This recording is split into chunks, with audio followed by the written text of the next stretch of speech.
बंदी छोड़ सतगुरु रामपाल जी परमेश्वर जी की जय हो। परम पिता परमात्मा सारी सृष्टि के रचनहार, कुल मालिक, असंख्य ब्रह्मांडों के स्वामी, जगत गुरु, तीनों लोकों में प्रवेश करके सब पोषण ले राजा, नाथों के नाथ, देवों के देव, महादेव, सर्वेश्वर, महेश्वर, मृत्युंजय, अजरो अमर, आदि अनादि, सनातनी प्रभु, जगत पिता जगदीश्वर, श्री श्री 1008 की उपाधि के वास्तविक अधिकारी, अकाल मूरत, शब्द स्वरूपी राम वासुदेव, सर्वगतम ब्रह्म, परम पूज्य, प्रथम पूज्य, परम संत, परम पुरुष, परम धनी, परम दयालु, सत्य कबीर, हक्का कबीर, अल्लाहु कबीर, अल्लाहु अकबर, बाखबर, अल्लाह ताला, जगत के तारणहार, जगत के मुक्तिदाता, जगत के जगन्नाथ, हारे के सहारे, हिंदुओं के राम, मुसलमानों के अल्लाह, सिखों के वाहिगुरु, ईसाइयों के मसीह, दया के सागर दयानिधि, करुणा के सागर करुणानिधि, स्वयंभू परिभू, संकट मोचन, कष्ट हरण, मंगल करण, दुख भंजन, अविगत कबीर, निर्विकार निर्विषम परमात्मा, अलय अलेख सतगुरु, आदि अनादि सतगुरु, असली मर्यादा पुरुषोत्तम, असली राम, असली कृष्ण, असली घनश्याम, असली मुरारी, राजाओं के राजा, महाराजाओं के महाराजा, शहंशाहों के शहंशाह, सम्राटों के सम्राट, भगवानों के भगवान, अल्लाहों के अल्लाह, प्रभुओं के प्रभु, मसीहाओं के मसीह, सच्चे वाहिगुरु, बाबाओं के बाबा, पीरों के पीर, सेठों के सेठ, जगत सेठ, सावड़सा सेठ, सर्वगुण संपन्न, अनंत कोटि कलाओं के स्वामी, अनंत कोटि ब्रह्मांडों के नायक, योगियों में महायोगी, ध्यानियों में महाध्यानी, सिद्धों में परम सिद्ध, ज्ञानियों में तत्वज्ञानी, ब्रह्म ज्ञानी, महाज्ञानी, परम ज्ञानी, सर्वश्रेष्ठ ज्ञानी, विज्ञानी, युवा कबीर, समरथ कबीर, असमवात, अमित ओजा, सच्चे रहनुमा, करीम अल्लाह, सुभान अल्लाह, दुनिया के अंतिम पैगंबर, 8 सितंबर 1951 से गांव धनाना, जिला सोनीपत, हरियाणा, भारतवर्ष की पावन भूमि पे प्रकट रियल कल की भगवान, श्री नारायण साकार हरि, श्री बाबा साहेब, नूर अनंत परमात्मा, सच्चे दरवेश, सच्चे बाखबर, संत श्रोमणी सतगुरु रामपाल जी परमेश्वर जी के चरण कमल में आप और हम सभी भाई बहनों का अनंत कोटि दंडवत प्रणाम। सत्साई भाई और बहनों, बहुत बड़ी दया, बहुत बड़ी मेहर पूज्य गुरुदेव भगवान की, परमेश्वर रामपाल जी की, जिनके शुभ आशीर्वाद से, विशेष आशीर्वाद से हमें उन्हीं के कर कमल से लिखित पवित्र पुस्तक ज्ञान गंगा को समझने का एक मौका मिल रहा है। ये पवित्र पुस्तक ज्ञान गंगा परमेश्वर रामपाल जी के वचनों का, सत्संगों का संग्रह है।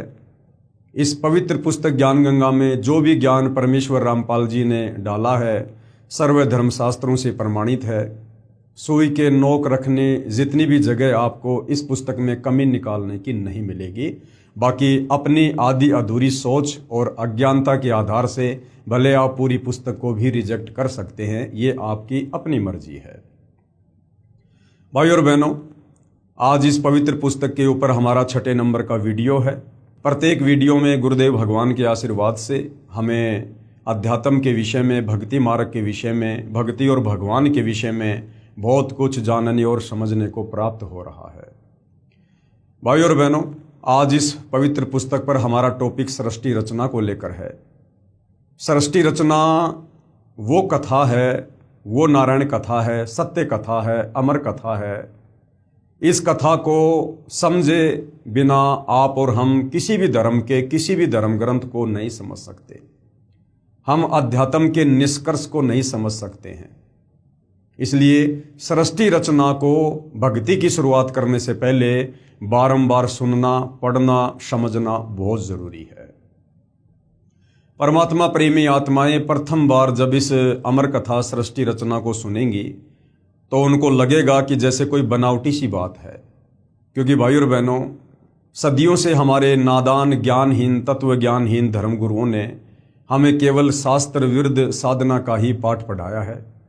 हालांकि ये सृष्टि रचना टुकड़ों में हमारे धर्म ग्रंथों में शामिल है, परंतु तत्व ज्ञान के अभाव में हमारे नादान धर्मगुरु हमें सृष्टि रचना के विषय में यथार्थ जानकारी प्रदान नहीं कर पाए। इसलिए हमने शास्त्र विरुद्ध कथाओं को ही सत्य मान लिया, नारायण कथा मान लिया, सत्य कथा मान लिया। भाई और बहनों, सतगुरु रामपाल जी परमेश्वर जी ने बनावटी कथा सुनाने की कोई आवश्यकता नहीं है। अगर इस पृथ्वी पर सत्य कथा होती, अगर सृष्टि रचना का यहाँ पर सबको ज्ञान होता, तो भाई और बहनों, इस परमपिता परमेश्वर को शतलोक से चलकर 8 सितंबर 1951 को गांव धनाना में प्रकट होकर फिर 17 फरवरी 1988 को आदरणीय गरीबदास जी के 12वें पंथ में प्रवेश करके फिर सन 1994 में अपने यथार्थ 13वें कबीर पंथ को शुरू करके ये यथार्थ अमर कथा सृष्टि रचना सुनाने की आवश्यकता नहीं पड़ती। लेकिन इस सृष्टि रचना को सुने बिना, समझे बिना हम भक्ति पर कभी दृढ़ होकर लग ही नहीं सकते, हम कभी अपनी आत्मा का कल्याण करवा ही नहीं सकते। जिस प्रकार किसी भी प्रकार के ताले को खोलने के लिए एक मास्टर की होती है, उसी प्रकार किसी भी धर्म के धर्म ग्रंथ को समझने के लिए, भक्ति मार्ग को समझने के लिए हमें सृष्टि रचना रूपी मास्टर की का प्रयोग करना ही पड़ेगा। तो भाई और बहनों, पूज्य गुरुदेव भगवान के आशीर्वाद से सर्व धर्मशास्त्रों से प्रमाणित सृष्टि रचना को हम समझने का प्रयास करेंगे। आप सभी भाई बहनों ने बहुत ही धैर्य के साथ और निष्पक्ष होकर इस सृष्टि रचना को सुनना है। साथ में आपको सर्व धर्मशास्त्रों से जो प्रमाण हैं वो भी आपको दिए जाएंगे, आप जियों को दिखाए जाएंगे, ताकि आप जियों को विश्वास हो कि वास्तव में पूज्य गुरुदेव भगवान सतगुरु रामपाल जी ने जो ज्ञान हमें दिया है वो सर्व धर्मशास्त्रों से प्रमाणित ज्ञान है। तो भाई और बहनों, हम शुरुआत करते हैं सृष्टि रचना की। तो भाई और बहनों, ये सृष्टि रचना आप जियों के सामने है, पवित्र पुस्तक ज्ञान गंगा और पेज नंबर 22। संपूर्ण सृष्टि रचना, सूक्ष्म वेद से निष्कर्ष रूप सृष्टि रचना का वर्णन। यानी ये जो सृष्टि रचना है कि परमात्मा कौन है, कैसा है, कहाँ है, कैसा दिखाई देता है, कैसे वो मिलेगा, ये सारे ब्रह्मांड, ये ग्रह, ये चांद, सूरज, ये सारे प्राणी, ये सब किसने उत्पन्न किए, क्यों उत्पन्न किए, क्या कारण है, क्यों हम यहाँ पर जन्म ले रहे हैं, मर रहे हैं, क्यों हम यहाँ पर गधे, कुत्ते, सूअर बनकर इतने कष्ट उठा रहे हैं, ये सारी जानकारी हमें सृष्टि रचना से मिलेगी। ये सृष्टि रचना थोड़ी थोड़ी हमारे सर्व धर्मों के धर्मशास्त्रों में वर्णित है, परंतु कंप्लीट नहीं है। कंप्लीट सृष्टि रचना को बताने के लिए परमपिता परमेश्वर कबीर साहिब ने स्वयं शतलोक से चलकर गति करके इस काल के 21 ब्रह्मांड में आना पड़ता है और एक संत की भूमिका करनी पड़ती है, तत्वदर्शी संत की भूमिका करनी पड़ती है। तो परमेश्वर जी चारों युगों में आए हैं। ये कबीर परमात्मा सतयुग में सतसुकृत ऋषि के नाम से आए, त्रेता में मुनिंदर ऋषि के नाम से आए, द्वापर में करुणामय ऋषि के नाम से आए और कलयुग में कबीर नाम से आए, जो इनका वैदिक नाम है, इनका वास्तविक नाम है। और परमेश्वर ने रह रहकर आप और हमें सृष्टि रचना का ज्ञान करवाया है। इस आधार से भाई और बहनों, परमेश्वर ने 5वें वेद सूक्ष्म वेद की रचना आज से लगभग 650 साल पहले जब वे बनारस के काशी शहर में आए थे, 120 वर्ष उन्होंने रहकर लीला की थी, अपना ज्ञान समझाया था। तो बाद में आगे चलकर आदरणीय धर्मदास जी के माध्यम से परमेश्वर ने 5वें वेद सूक्ष्म वेद की रचना करवाई थी, जिसको हम कबीर सागर के नाम से जानते हैं, जिसमें कंप्लीट सृष्टि रचना परमेश्वर जी ने लिखवाई थी। लेकिन आगे चलकर काल प्रेरणा से कबीर पंथियों ने सृष्टि रचना में बहुत सारी हेरा फेरी कर दी। उसकी क्षतिपूर्ति को पूरा करने के लिए फिर से परमपिता परमेश्वर कबीर साहिब ने आदरणीय गरीबदास जी के रूप में लगभग 300 वर्ष पहले गांव छुड़ानी, जिला झज्जर, हरियाणा प्रांत में आना पड़ा और उन्होंने 24,000 वाणियों युक्त 5वें वेद सूक्ष्म वेद की एक बार फिर से रचना करवाई। तो सूक्ष्म वेद से निष्कर्ष निकालकर सतगुरु रामपाल जी परमेश्वर जी ने हमें ये सृष्टि रचना दी है, जिसे हमने बहुत ही ध्यानपूर्वक सुनना है। प्रभु प्रेमी आत्माएं प्रथम बार निम्न सृष्टि रचना को पढ़ेंगे तो ऐसे लगेगा जैसे दंत कथा हो। प्रभु प्रेमी आत्माएं, सबके लिए नहीं, सभी लोग भक्ति के अधिकारी नहीं होते हैं, मोक्ष प्राप्ति के अधिकारी नहीं होते हैं। यहाँ गुरुदेव ने शब्द यूज किया है कि प्रभु प्रेमी आत्माएं, जो परमात्मा प्रेमी आत्मा है, जिनको परमात्मा की प्राप्ति की चाहत सदियों से रही है, युगों से रही है, उन आत्माओं के विषय में यहाँ पर बात की जा रही है। क्योंकि परमात्मा प्रेमी आत्माएं परमात्मा की तलाश में, परमात्मा की खोज में, मंदिर में, मस्जिद में, चर्च में, गुरुद्वारों में, साधु संतों के डेरों में, आश्रमों में भटकती ही रहती हैं। और वहाँ जाने के कारण उन्हें वो अमर कथा सुनने को नहीं मिलती है, वो सत्यनारायण कथा सुनने को नहीं मिलती है। उनको तरह तरह की बनावटी बातें अध्यात्म के विषय में बताई जाती हैं, और वो आत्माएं बार बार सभी धर्मगुरुओं से एक जैसी दंत कथा सुनकर ये मान लेती हैं कि वास्तव में यही सच्चा ज्ञान होगा। और जब परमपिता परमात्मा इस धरती पर तत्वदर्शी संत के रूप में प्रकट होकर जब वास्तविक सत्यनारायण कथा सुनाते हैं, सृष्टि रचना सुनाते हैं, तो उन आत्माओं के दिलो दिमाग में जो अज्ञान घर कर चुका होता है, उस अज्ञान आधार से फिर उन आत्माओं को लगता है कि ये जो सृष्टि रचना हमें अब सुनाई जा रही है, ये हमें बनावटी सी लग रही है, इसमें हमें कोई सच्चाई नहीं लग रही है, ये तो कोई दंत कथा जैसी लग रही है, क्योंकि आज से पहले हमने कभी इस कथा को किसी भी धर्मगुरु से नहीं सुना है। तो भाइयों और बहनों, जिस कथा को आज से पहले हमने किसी भी धर्मगुरु से नहीं सुना है, उस सत्य कथा को सुनाने के लिए ही परमात्मा सतलोक से चलकर पृथ्वी पर आते हैं। तो प्रथम बार आप जियों को ऐसा लग सकता है कि ये तो बनावटी सी कथा है, हमने पहले कभी सुनी नहीं है। परंतु जब आप इस बनावटी सी दिखाई देने वाली कथा को, अगर आप हिंदू हैं तो हिंदू धर्मशास्त्रों से प्रमाणित होता देखेंगे, वेदों से, गीता जी से, पुराणों से। अगर आप मुसलमान धर्म से हैं तो आप कुरान शरीफ से, कुरान मजीद से, तौरेत से, जबूर से, इंजिल से आप इस सृष्टि रचना को प्रमाणित होते देखेंगे। यदि आप सिख समाज से हैं तो आप गुरु ग्रंथ साहिब से इसी सृष्टि रचना को प्रमाणित होते देखेंगे, तो आप दांतों तले उंगली दबाएंगे। प्रभु प्रेमी आत्माएं प्रथम बार निमन सृष्टि की रचना को पढ़ेंगे तो ऐसा लगेगा जैसे दंत कथा हो, परंतु सभी पवित्र सदग्रंथों के प्रमाणों को पढ़कर दांतों तले उंगली दबाएंगे कि यह वास्तविक अमृत ज्ञान कहाँ छुपा हुआ था, कि हे परमात्मा, हमारे धर्मशास्त्रों में यह खजाना छुपा हुआ था अध्यात्म का, सृष्टि रचना का, भक्ति का, लेकिन आज से पहले हमारे धर्मगुरु हमें नहीं बता पाए। कृपया धैर्य के साथ पढ़ते रहें तथा इस अमृत ज्ञान को सुरक्षित रखें, आपकी 101 पीढ़ी तक काम आएगा।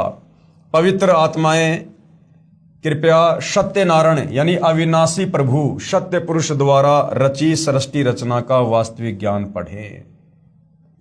भाइयों और बहनों, सत्यनारायण का मतलब होता है जो सच्चा परमात्मा है, उसे अविनाशी प्रभु भी कहते हैं। अविनाशी यानी जिसका कभी विनाश नहीं होता है। उसको सत्य पुरुष भी कहते हैं, यानी अमर पुरुष, अकाल पुरुष। ये सारे के सारे जो नाम है ये कबीर परमात्मा जी के उपमात्मक नाम हैं। अब भाइयों और बहनों, सृष्टि रचना शुरू होती है, और सृष्टि रचना की जो शुरुआत है उसमें आपने बहुत ही ध्यानपूर्वक आपने कुछ चीज़ों को समझना होगा। सबसे पहले सृष्टि रचना में आता है पूर्ण ब्रह्म। इस शब्द को याद रखना, ध्यान रखना, पूर्ण ब्रह्म। इस सृष्टि रचना में हमारे को विशेषकर 3 भगवानों के विषय में जानकारी मिलेगी। एक पूर्ण ब्रह्म के विषय में, एक पर ब्रह्म के विषय में, और एक ब्रह्म के विषय में। सबसे पहले पूर्ण ब्रह्म यानी पूर्ण परमात्मा।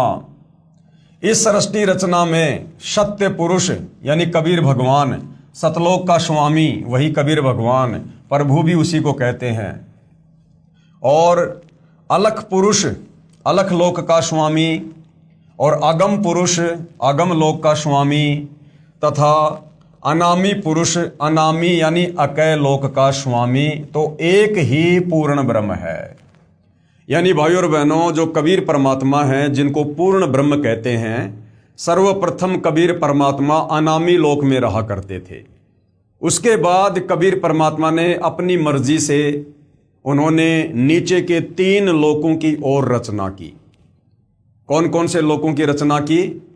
परमात्मा जिस लोक में रहते थे उस लोक का नाम है अनामी लोक, उसको अकय लोक भी कहते हैं। और उस अनामी लोक में रहने के चलते परमात्मा को अनामी पुरुष भी कहते हैं। पुरुष यानी भगवान। परमात्मा जब अनामी लोक में रहता है तो उनको अनामी पुरुष भी कहते हैं। अनामी लोक का दूसरा नाम है अकय लोक, तो परमात्मा को अकय पुरुष भी कहते हैं। उसके बाद परमात्मा ने नीचे के 3 लोक रचने का विचार किया।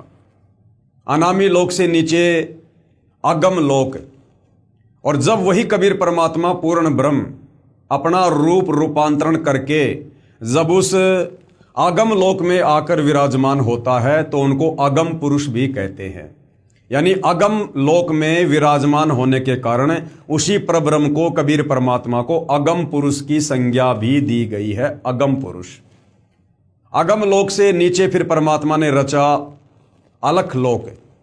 उस अलख लोक में विराजमान होने के कारण कबीर परमात्मा को, पूर्ण ब्रह्म को अलख पुरुष की संज्ञा दी गई है। अलख पुरुष यानी अलख लोक में रहने के कारण परमात्मा को अलख पुरुष कहा जाता है।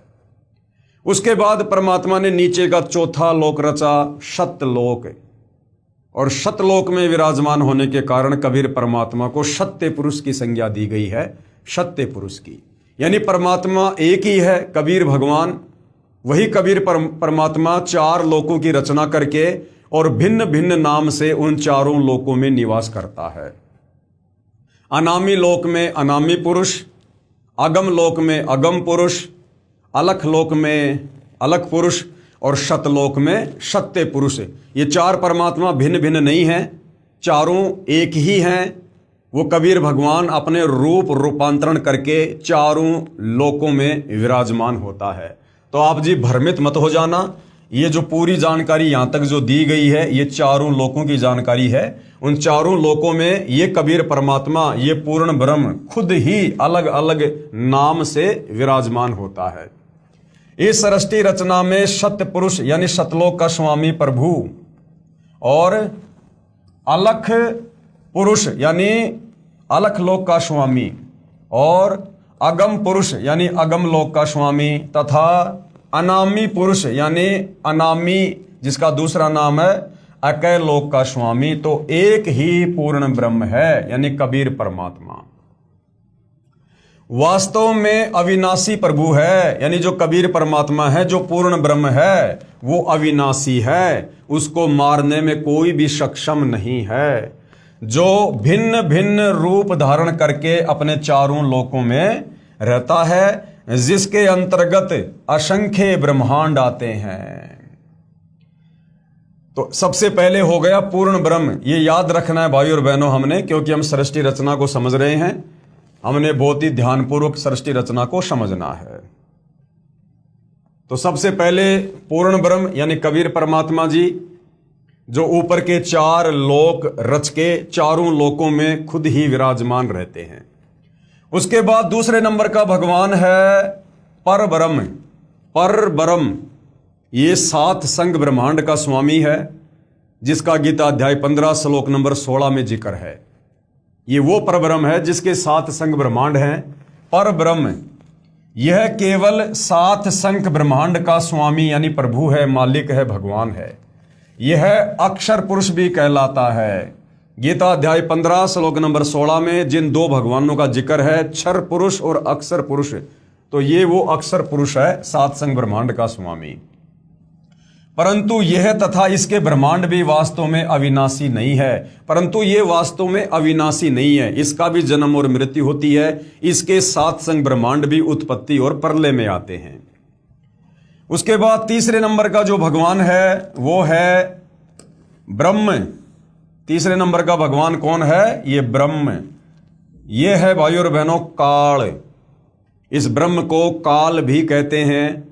ये ब्रह्मा विष्णु महेश का पिता है, ये दुर्गा का पति है, और महाभारत के युद्ध में गीता जी का ज्ञान श्री कृष्ण जी के शरीर में प्रवेश करके इसी ब्रह्म ने दिया था।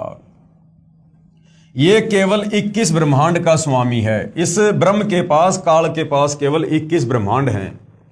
इसे क्षर पुरुष यानी ज्योति निरंजन तथा काल आदि उपमा से जाना जाता है तथा इसके सर्व ब्रह्मांड नाशवान है, अर्थात 21 ब्रह्मांड भी उत्पत्ति और प्रलय में हैं। ये काल, ये क्षर पुरुष, ये भी जन्म और मरण में है। तो विशेषकर भाइयों और बहनों, यदि हमने सृष्टि रचना को समझना है तो हमने इन 3 भगवानों के विषय में पूरी जानकारी होनी चाहिए। सबसे पहले पूर्ण ब्रह्म यानी कबीर परमात्मा, दूसरे नंबर पर परब्रह्म यानी अक्षर पुरुष, और तीसरे नंबर पर ब्रह्म यानी ये काल क्षर पुरुष। उपरोक्त तीनों पुरुषों यानी भगवानों, प्रभुओं का प्रमाण पवित्र श्रीमद् भगवद गीता अध्याय 15 श्लोक नंबर 16 और 17 में भी है। इन तीनों भगवानों का जिक्र गीता जी अध्याय 15 श्लोक नंबर 16 और 17 में स्पष्ट है, आपको आगे दिखाएंगे। फिर ये चौथे नंबर का जो भगवान है, चौथे नंबर का ये है ब्रह्मा।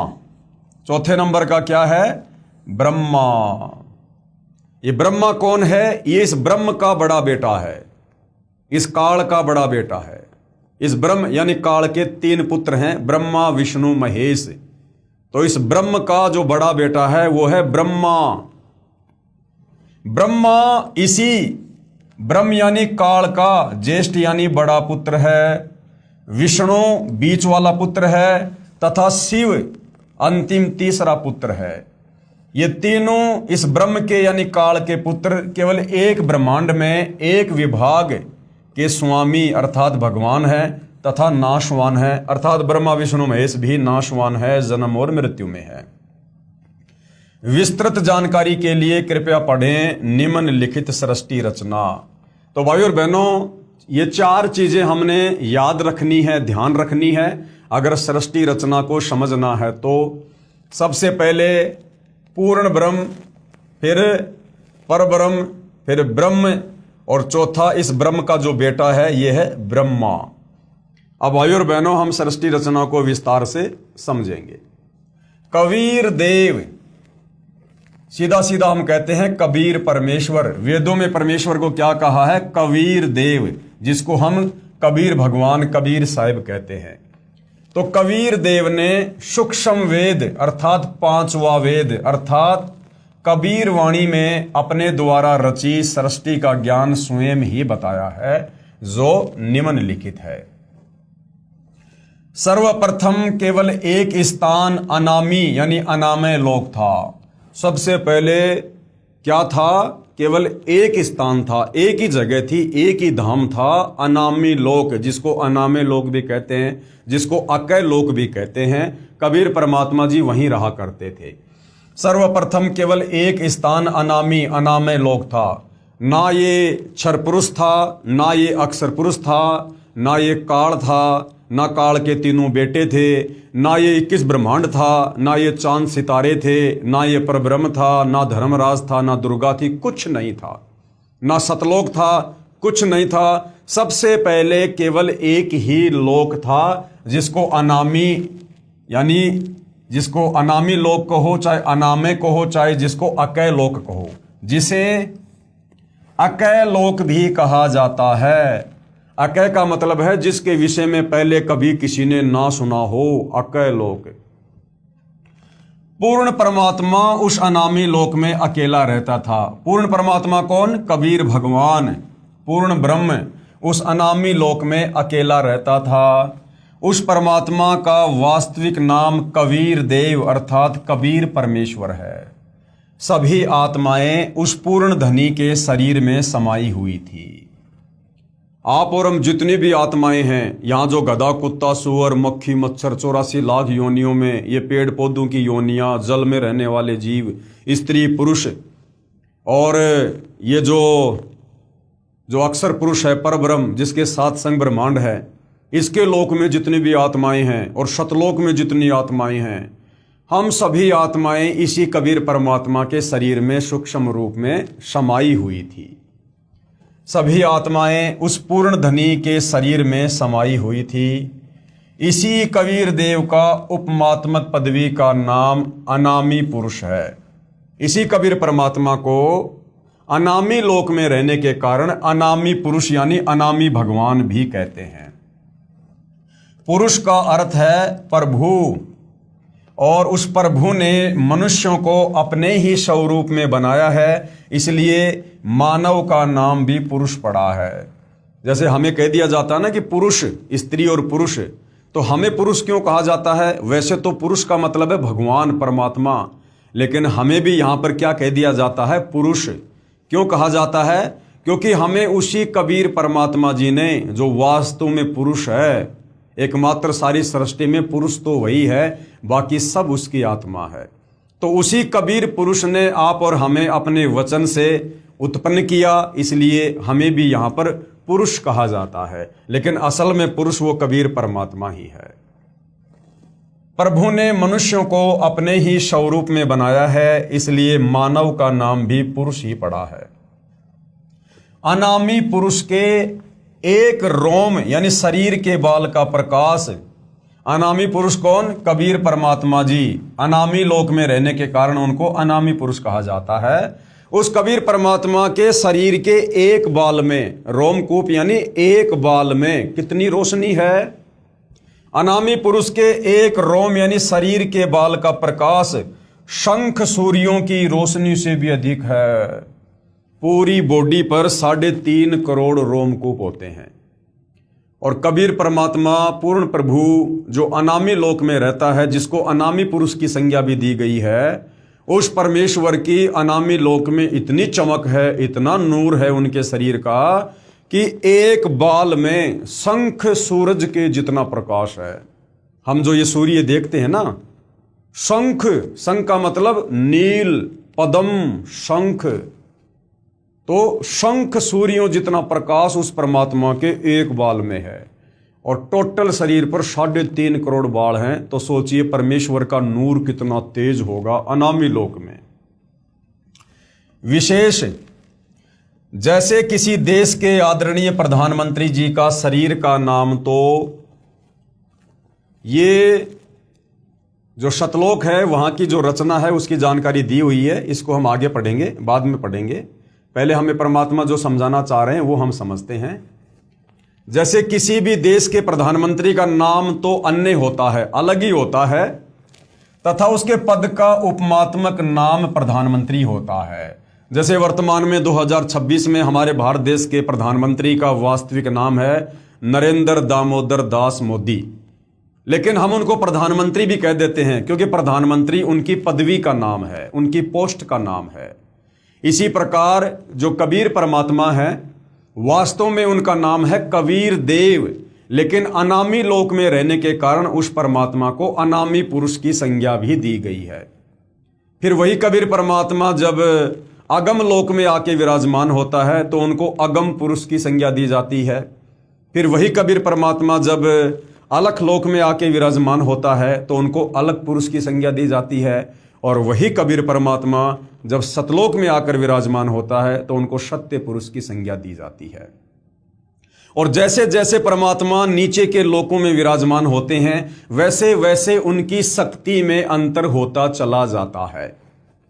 जैसे मान लीजिए कई बार हमारे देश के प्रधानमंत्री जो अन्य जो मंत्री पद होते हैं जो कैबिनेट के, वो भी अपने अंडर में ही रख लेते हैं। जैसे भारत के गृह मंत्री का जो पद होता है, कई बार प्रधानमंत्री जी अपने अंडर में वो जो है वो रख लेते हैं।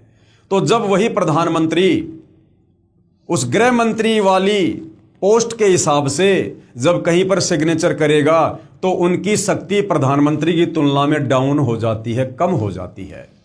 तो इसी प्रकार ये कबीर परमात्मा जो नीचे के 3 लोकों में विराजमान होता है, तो वहां परमेश्वर के शरीर की रोशनी में भी अंतर होता चला जाता है।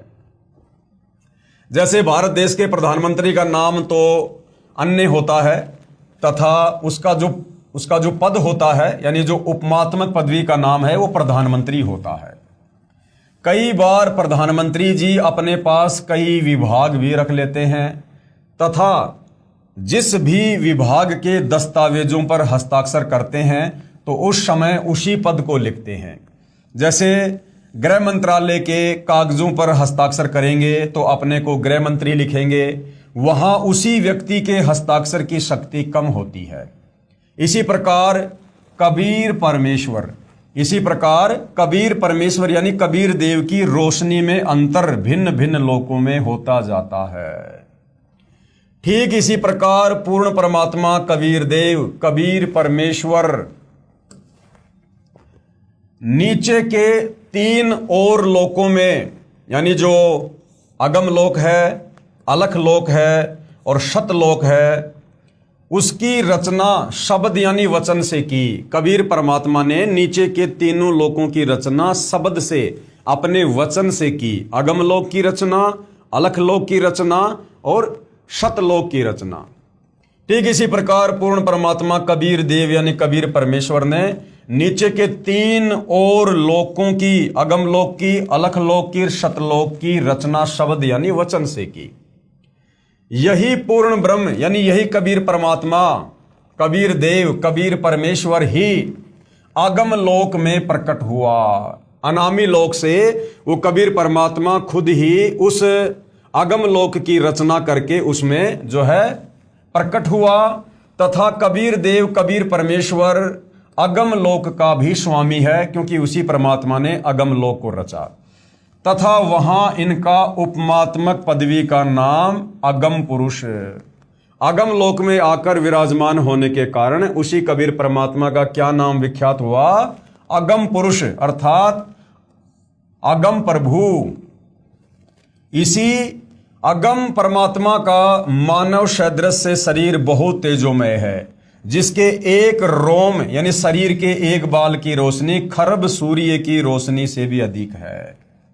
यानी वही कबीर परमात्मा जो अनामी लोक में बैठा होता है, वही कबीर परमात्मा जब नीचे के अगम लोक की रचना करता है और जब अगम लोक में सिंहासन पर विराजमान होता है तो उनके शरीर का प्रकाश कुछ हल्का हो जाता है।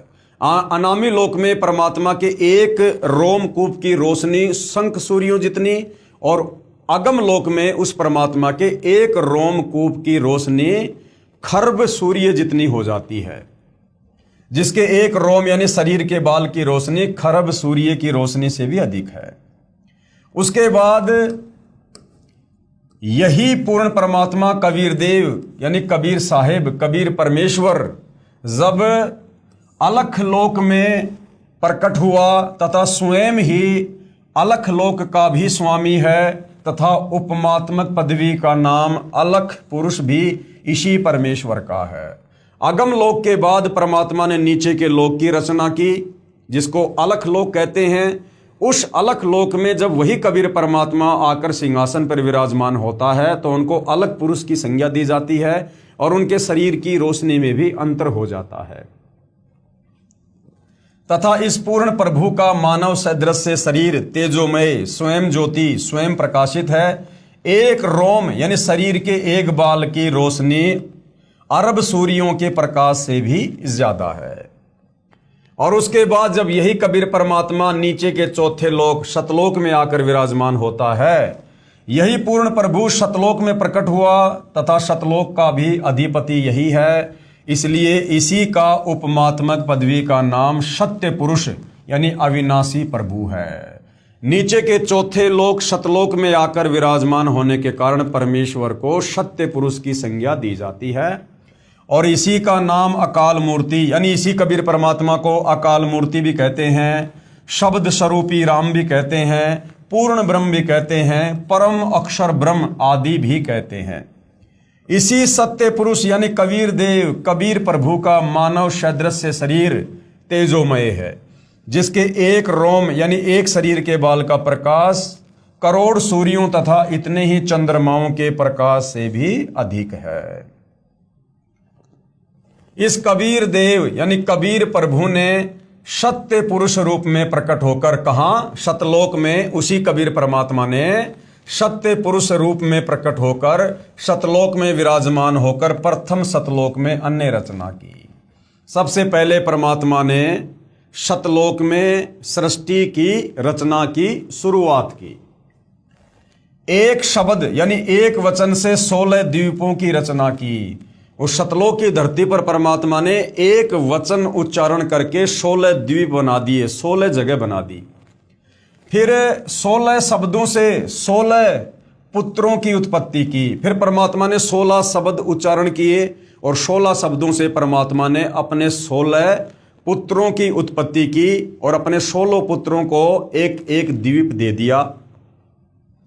यानी एक शब्द वचन से 16 द्वीपों की रचना की, फिर 16 शब्दों से 16 पुत्रों की उत्पत्ति की, फिर एक मानसरोवर की रचना की जिसमें अमृत भरा। अमृत यानी जैसे हम यहां कहते हैं ना मीठा पानी, ऐसे वहां पर परमात्मा ने अमृत भर दिया उस मानसरोवर में। 16 पुत्रों के नाम हैं कूरम, ज्ञानी, विवेक, तेज, सहज, संतोष, श्रुति, आनंद, क्षमा, निष्काम, जलरंगी, अचिंत, प्रेम, दयाल, धैर्य और योग संतायन, जिन्हें योग जीत भी कहा जाता है। योग जीत भी इन्हीं का नाम है। तो परमेश्वर ने 16 शब्दों से फिर 16 पुत्रों की उत्पत्ति की और सभी पुत्रों को एक एक द्वीप दे दिया।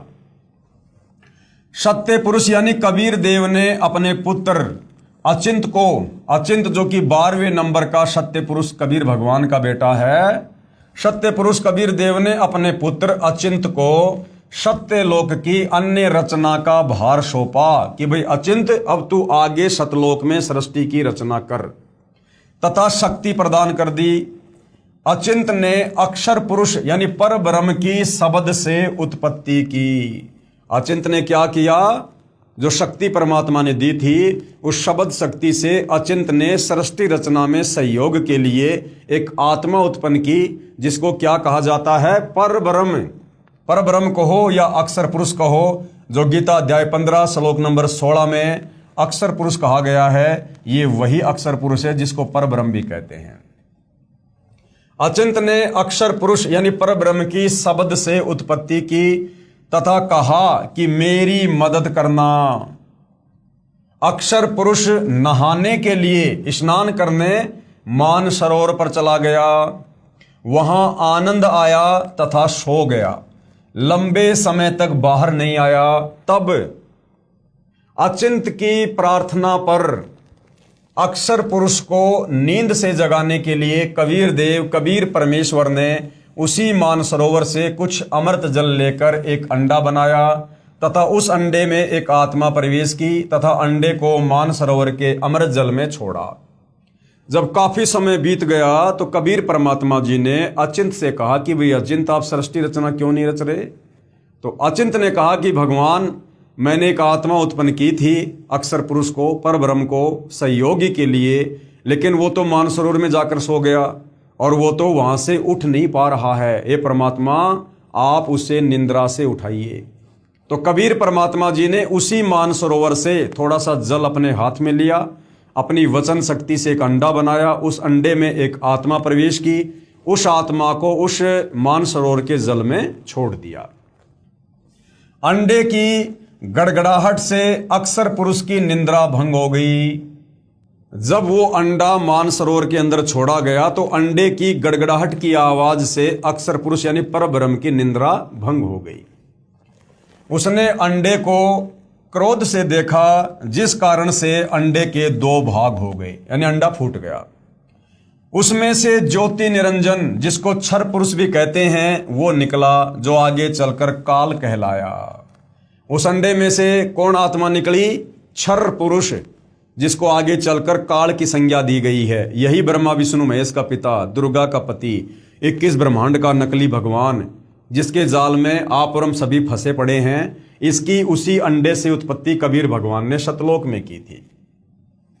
उसमें से ज्योति निरंजन क्षर पुरुष निकला, जो आगे चलकर काल कहलाया। इसका वास्तविक नाम कैल है, कैल, और साधारण भाषा में हम इसको काल कह देते हैं। तब सत्य पुरुष यानी कबीर देव ने आकाशवाणी की कि आप दोनों बाहर आ जाओ, कि भाई क्षर पुरुष और अक्षर पुरुष आप दोनों बाहर आ जाओ तथा अचिंत के द्वीप में रहो।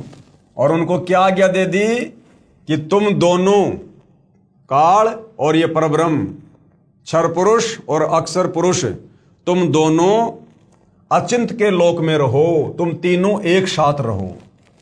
आज्ञा पाकर अक्षर पुरुष तथा क्षर पुरुष यानी काल दोनों अचिंत के द्वीप में रहने लगे। बच्चों की नालायकी उन्हीं को दिखाई कि कहीं फिर प्रभुता की तड़फ ना बन जाए, क्योंकि भाई और बहनों, जीव जीव ही होता है और परमात्मा परमात्मा ही होता है। जीव चाहे परमात्मा के 16 पुत्र क्यों ना है, वो भी जीव कैटेगरी में है। तो परमेश्वर ने पहले ही सृष्टि रचना का भार अपने पुत्र अचिंत को सौंपकर और उसकी असमर्थता शतलोक में अपने सभी उन पुत्रों को दिखाकर ये साबित कर दिया कि आगे तुम मेरे द्वारा की गई किसी भी रचना में टांग मत अड़ाना। जो काम परमात्मा कर सकता है वो जीव नहीं कर सकता है। बच्चों की नालायकी उन्हीं को दिखाई कि कहीं फिर प्रभुता की तरफ ना बन जाए, क्योंकि समर्थ बिन कार्य सफल नहीं होता। फिर पूर्ण धनी कबीर देव ने सर्व रचना स्वयं की। उसके बाद परमात्मा ने सतलोक में जो भी रचना करनी थी वो उन्होंने स्वयं अपनी वचन शक्ति से की। अपनी शब्द शक्ति से एक राजेश्वरी, जिसको राष्ट्री भी कहते हैं, शक्ति उत्पन्न की, जिससे सभी ब्रह्मांडों को स्थापित किया। इसी को पराशक्ति परानंदनी भी कहते हैं, जो सभी सिद्धियों की स्वामी है। पूर्ण ब्रह्म ने यानी कबीर भगवान ने सर्व आत्माओं को अपने ही अंदर से अपनी वचन शक्ति से अपने मानव शरीर सदृश से उत्पन्न किया। उसके बाद कबीर देव जी ने हम सभी आत्माओं को, जितने भी आत्माएं ब्रह्मांडों में हैं, काल के ब्रह्मांड में, अक्षर पुरुष के ब्रह्मांड में, शतलोक में, सभी आत्माओं को परमात्मा ने अपने शरीर से अपनी वचन शक्ति से उत्पन्न किया और अपने जैसे मानव सदृश से रूप में उत्पन्न किया। प्रत्येक हंस आत्मा का परमात्मा जैसा ही शरीर रचा, जिसका तेज 16 सूर्यों जैसा मानव सदृश है। और प्रत्येक आत्मा के शरीर का जो तेज था, जो रोशनी थी, वो 16 सूर्यों जितना था। जैसे सूरज है यहाँ पर, ऐसे ऐसे 16 सूर्यों जितना तेज सतलोक में प्रत्येक आत्मा के शरीर का है। परंतु परमेश्वर के शरीर के एक रोमकूप का प्रकाश करोड़ों सूर्यों से भी ज्यादा है। लेकिन कबीर परमात्मा के शरीर का प्रकाश, आप और हम हंस आत्माएं जो सतलोक में थी, उनके शरीर के प्रकाश से कोई असंख्य गुना ज्यादा प्रकाश है। बहुत समय उपरांत क्षर पुरुष यानी जो काल ज्योति निरंजन, जिसको परमात्मा ने अंडे में प्रवेश करके और अक्षर पुरुष को जगाने के लिए मानसरोवर के जल में छोड़ा था, जिसको क्षर पुरुष की संज्ञा दी गई है, जिसको काल भी कहा जाता है। तो काफी समय उपरांत उस क्षर पुरुष, उस काल के मन में एक खरपतवार आई। क्या खरपतवार आई? काफी समय उपरांत क्षर पुरुष यानी ज्योति निरंजन ने सोचा कि हम तीनों, कौन? अचिंत और अक्षर पुरुष और वे क्षर पुरुष, एक ही द्वीप में रह रहे हैं। कि हम 3 भाई तो एक ही द्वीप में रह रहे हैं और हमारे बाकी जो 15 भाई हैं वो अलग अलग द्वीप में रह रहे हैं, तथा अन्य एक एक द्वीप में रह रहे हैं। मैं भी साधना यानी भक्ति करके अलग द्वीप प्राप्त करूंगा। उसने ऐसा विचार करके एक पैर पर खड़ा होकर 70 युग तक तप किया। हालांकि भाई और बहनों, सतलोक में समय नहीं है, लेकिन यहां जितना समय एक युग बीतने में लगता है, जैसे यहां पर जो चारों युगों का समय है वो 43,20,000 वर्ष का समय है। सतयुग, त्रेता, द्वापर, कलयुग, चारों युगों का कुल समय है 43,20,000 वर्ष। ऐसे ऐसे 70 युग तक, इतने समय तक उस काल ने, ज्योति निरंजन ने, क्षर पुरुष ने सतलोक में अलग से भूमि प्राप्त करने के लिए, जगह प्राप्त करने के लिए उसने एक पैर पर खड़ा होकर तप करना शुरू कर दिया। अब आगे गुरुदेव भगवान क्या समझा रहे हैं? आत्माएं काल के जाल में कैसे फंसी। फिर सतलोक में परमात्मा ने जो असंख्य आत्माएं अपने शरीर से, अपने वचन से उत्पन्न की थी, वो आत्माएं फिर इस काल के जाल में, इस क्षर पुरुष के जाल में, इस ज्योति निरंजन के जाल में कैसे फंसी और कैसे हम यहां अपने कर्म फोड़ने के लिए आ गए। आत्माएं काल के जाल में कैसे फंसी? विशेष जब ब्रह्म यानी ये काल, जिसको ब्रह्म भी कहते हैं, ज्योति निरंजन भी कहते हैं, जब ये सतलोक में तप कर रहा था, हम सभी आत्माएं जो आज ज्योति निरंजन के 21 ब्रह्मांड में रहते हैं, इसकी साधना पर आसक्त हो गए। ये जो एक पैर पे खड़ा होकर तप कर रहा था, तो हम सभी आत्माएं इसके ऊपर आसक्त हो गए।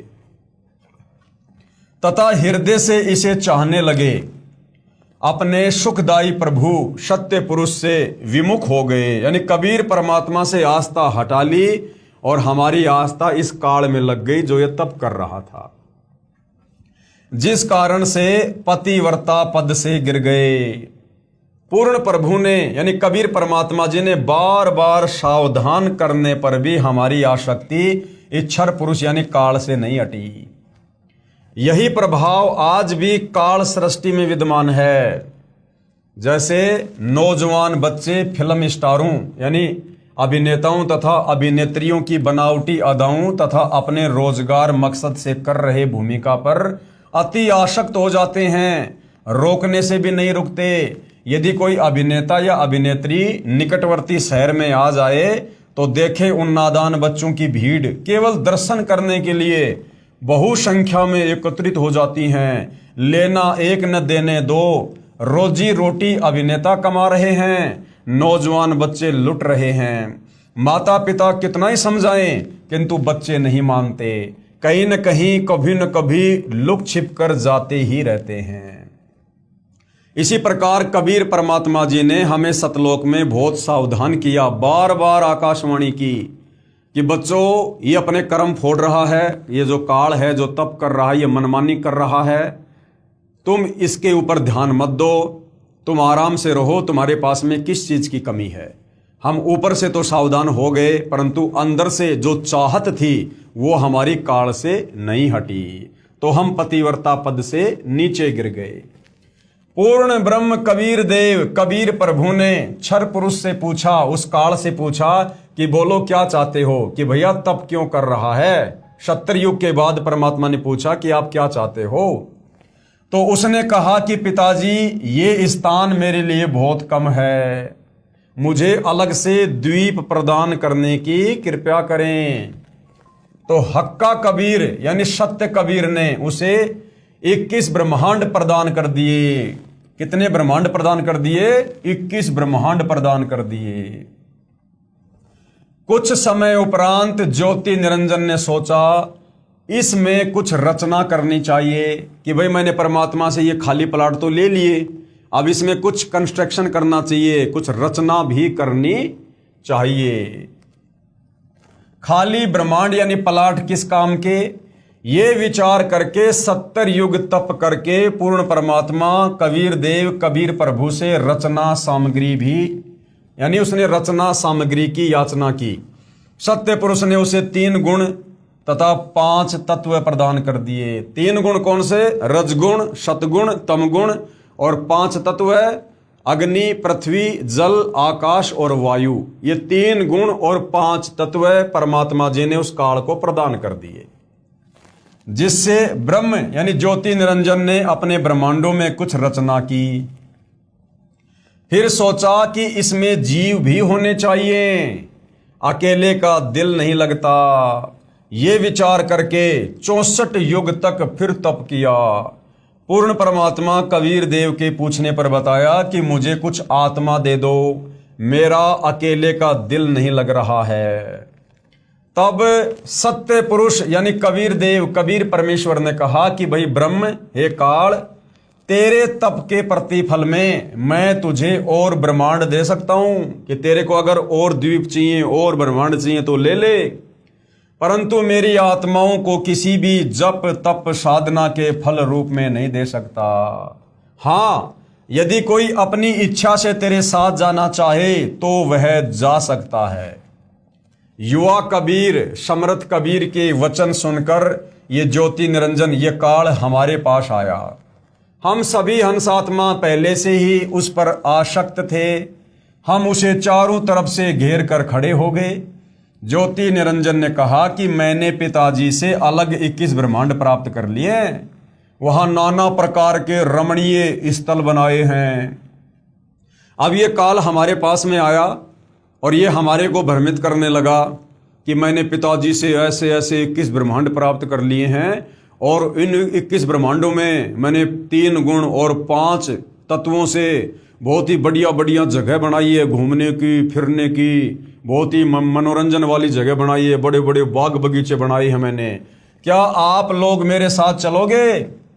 हम सभी हंसों ने जो आज 21 ब्रह्मांडों में परेशान हैं, यानी आज हम यहाँ कोई गधा बन रहा, कोई कुत्ता बन रहा, कोई इंसान है, कोई स्त्री है, कोई पुरुष है, कोई किन्नर है, कोई शुअर बन के गोबर खा रहा है, कोई देवी देवता बन के थोड़े समय के लिए ऊपर बैठा हुआ है, हम सभी आत्माओं ने स्वीकृति दे दी।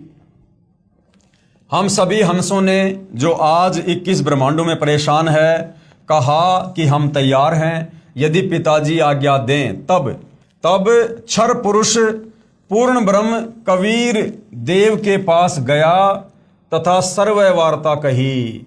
तब कबीर अग्नि, यानी वेदों में परमात्मा को कबीर अग्नि भी कहा गया है, तब कबीर अग्नि अर्थात कबीर परमेश्वर ने कहा कि मेरे सामने स्वीकृति देने वाले को आज्ञा दूंगा। अब ये काल इसने क्या किया, ये कबीर परमात्मा जी के पास में गया और कहा कि परमात्मा जी, बहुत सारी आत्माएं हैं जो मेरे साथ 21 ब्रह्मांडों में जाना चाहती हैं। तो कबीर परमेश्वर ने कहा, भाई अगर वो आत्माएं मेरे सामने स्वीकृति दे देंगी तो मैं उनको तेरे साथ में भेज सकता हूं।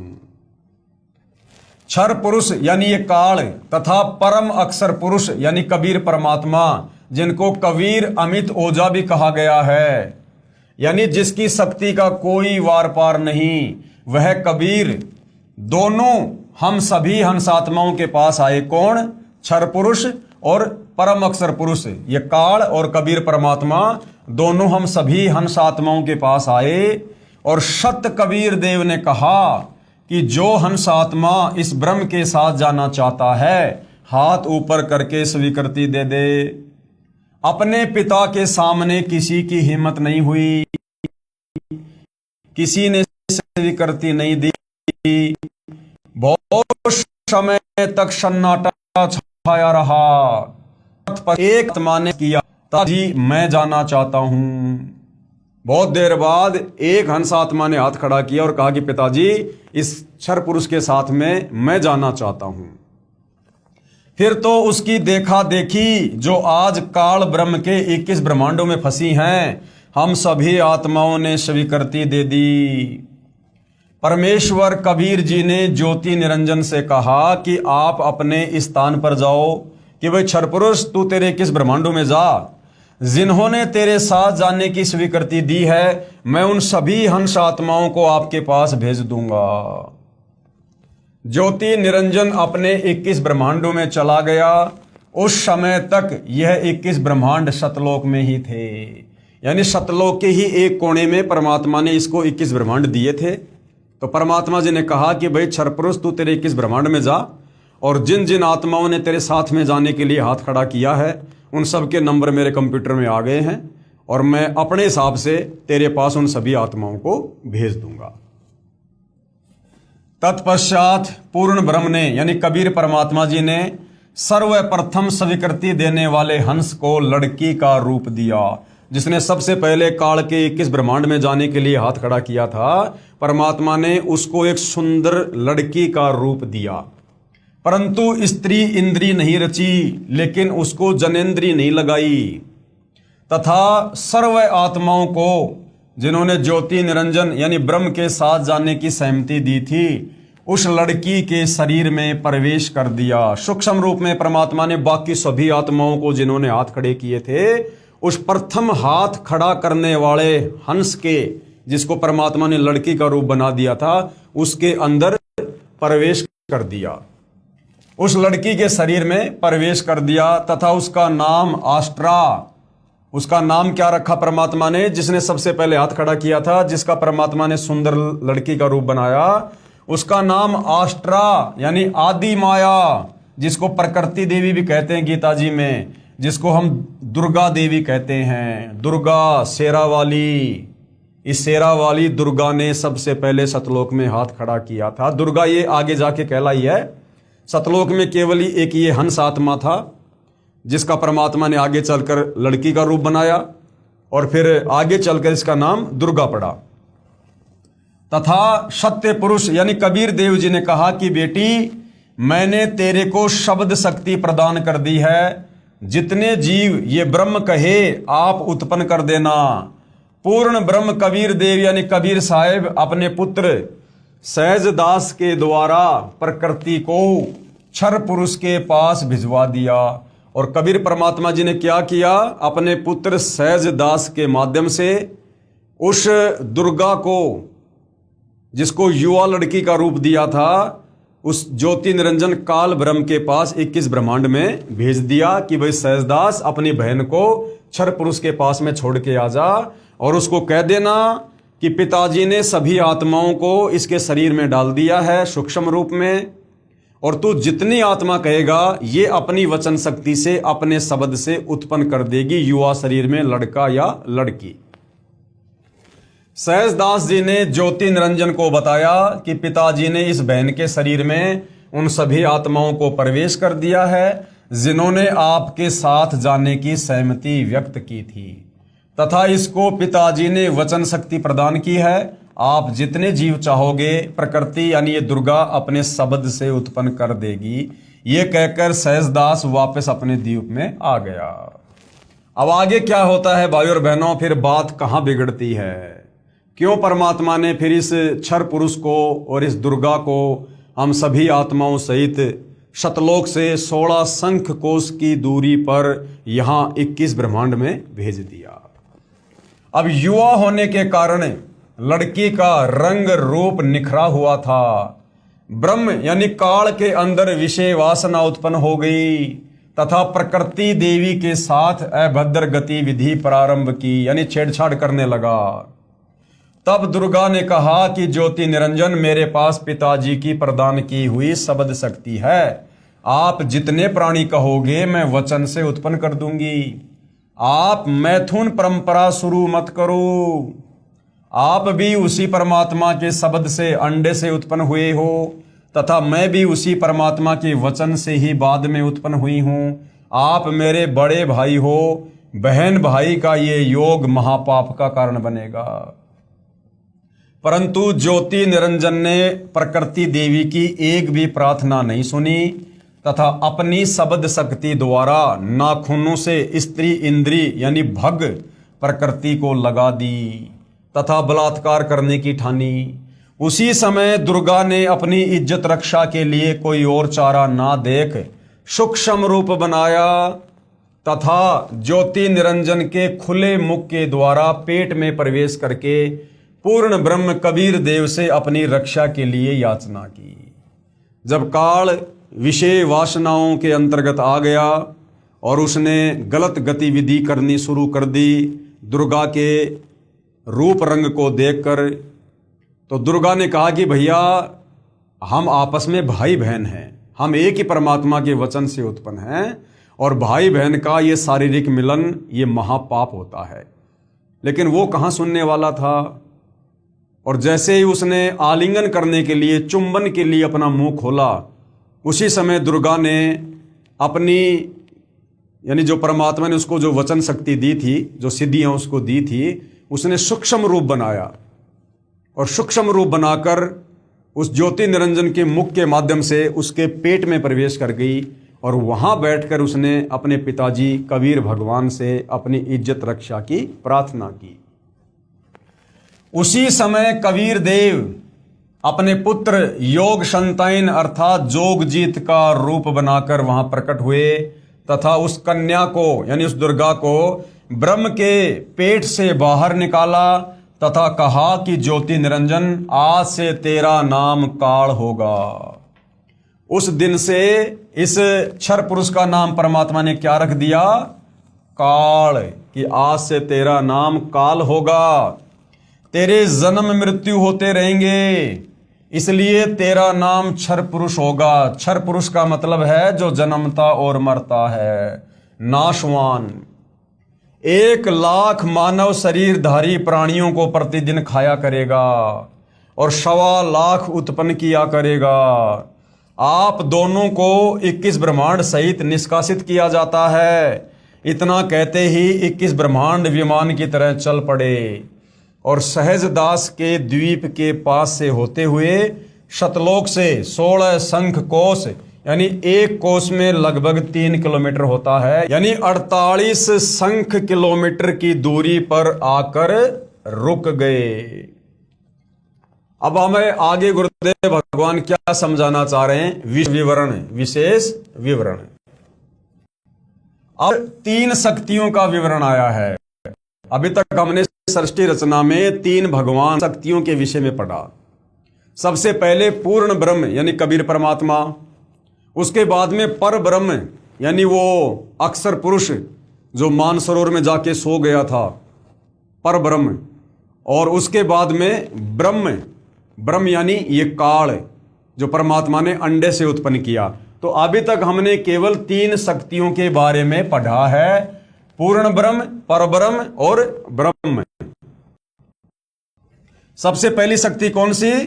पूर्ण ब्रह्म, जिसे अन्य उपमात्मक नामों से भी जाना जाता है, जैसे सत्य पुरुष भी पूर्ण ब्रह्म कबीर भगवान को कहते हैं, अकाल पुरुष भी इन्हीं को कहते हैं, शब्द स्वरूपी राम भी इसी पूर्ण ब्रह्म कबीर परमात्मा को कहते हैं, परम अक्षर ब्रह्म भी इन्हीं को कहते हैं।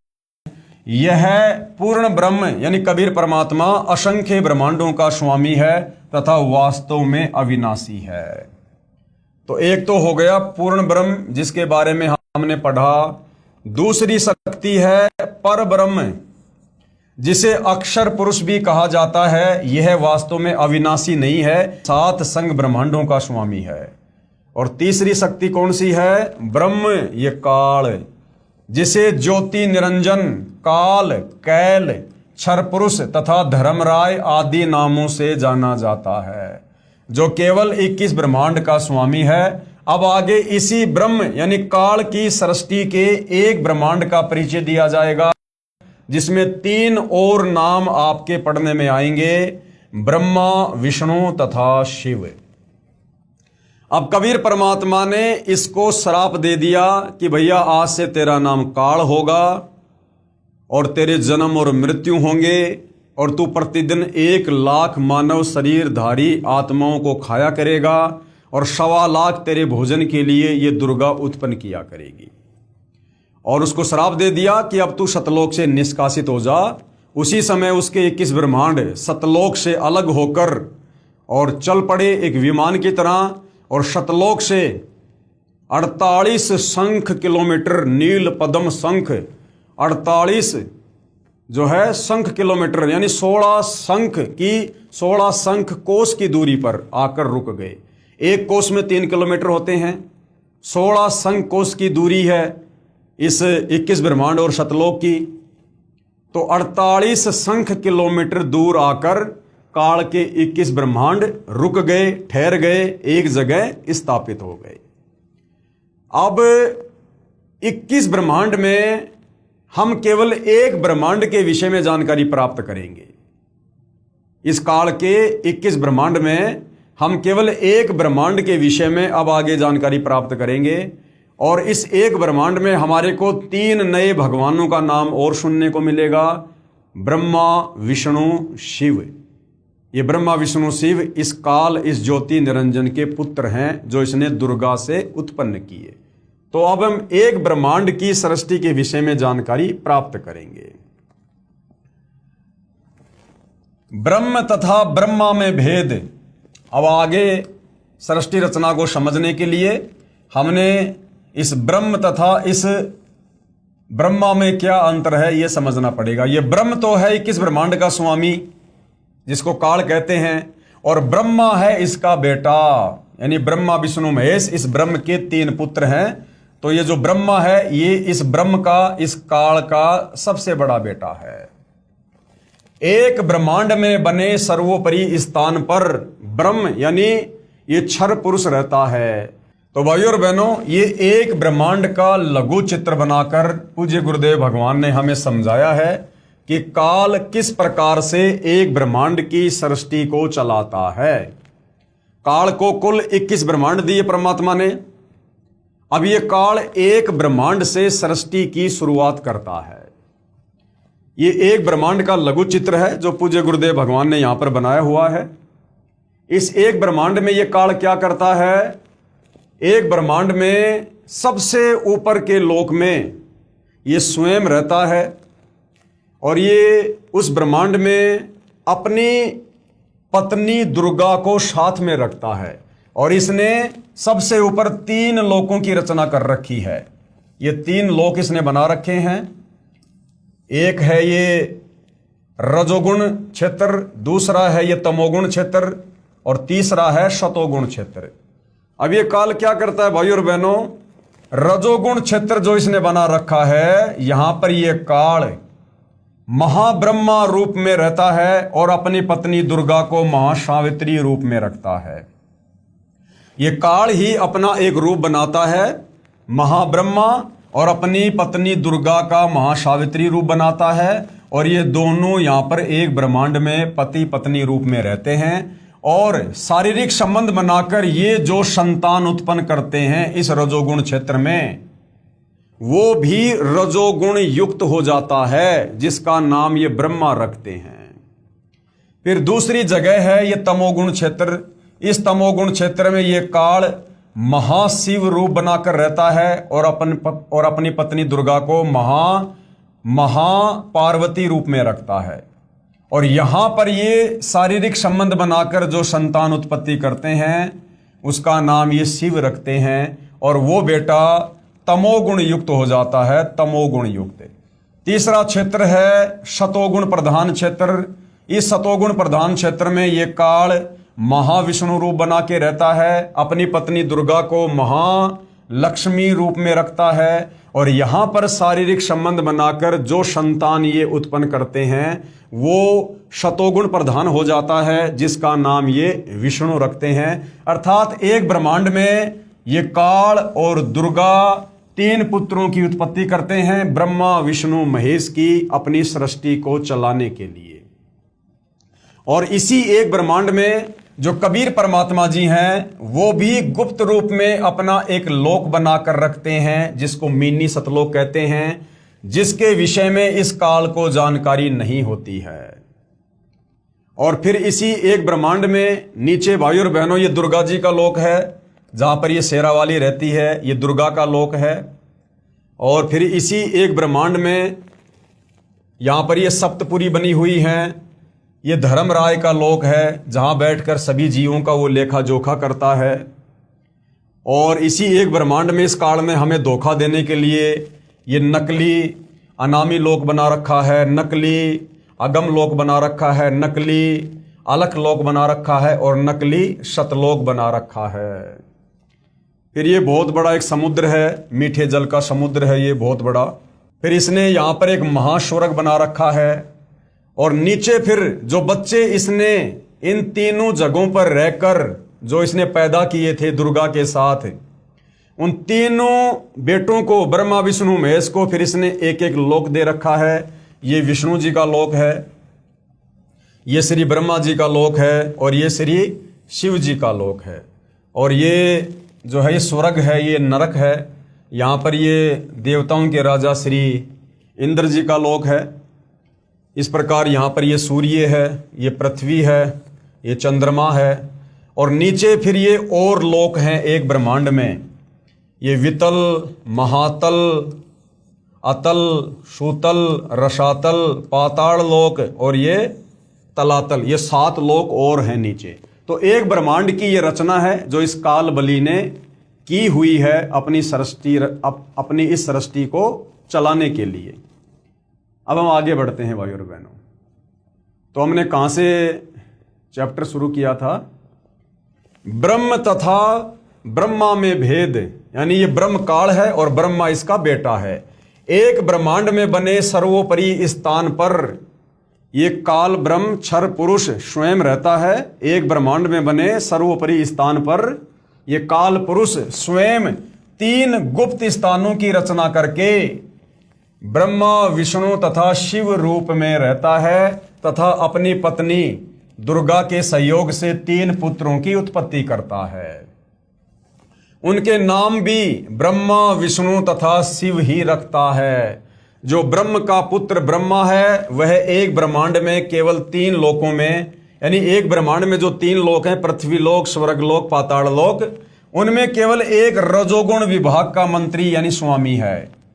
इसे त्रिलोकीय ब्रह्मा भी कहा जाता है। तथा ब्रह्म जो ब्रह्मलोक में ब्रह्मा रूप में रहता है, महाब्रह्मा रूप में रहता है, उसे महाब्रह्मा व ब्रह्मलोकीय ब्रह्म कहा जाता है। इसी ब्रह्म यानी काल को सदाशिव भी कहते हैं, महाशिव भी कहते हैं, महाविष्णु भी कहते हैं। श्री विष्णु पुराण में इसका प्रमाण है। चतुर्थ अंश अध्याय 1 पेज नंबर 230 से 231 पर श्री ब्रह्मा जी ने कहा, जिस अजन्मा सर्वमय विधाता परमेश्वर का आदि मध्य अंत स्वरूप स्वभाव और सार हम नहीं जान पाते, श्लोक नंबर 83 में लिखा हुआ है, जो मेरा रूप धारण करके संसार की रचना करता है, स्थिति के समय जो पुरुष रूप है तथा जो रुद्र रूप से विश्व का ग्रास कर जाता है, अनंत रूप से संपूर्ण जगत को धारण करता है, श्लोक नंबर 86। यह प्रमाण आपको हिंदू धर्म ग्रंथों में देखने को मिलेगा। अब आगे का जो चैप्टर है भाइयों और बहनों, वो क्या है? श्री ब्रह्मा जी, श्री विष्णु जी व शिव जी की उत्पत्ति, यानी ये काल ब्रह्म अपनी पत्नी दुर्गा के सहयोग से किस प्रकार से श्री ब्रह्मा, श्री विष्णु और श्री शंकर जी की उत्पत्ति करता है। काल ब्रह्म ने प्रकृति यानी दुर्गा से कहा कि अब मेरा कौन क्या बिगाड़ेगा। यानी जैसे ही परमात्मा ने इसको सतलोक से बाहर निकाला, इसके 21 ब्रह्मांड 16 शंख कोश की दूरी पर आकर रुक गए।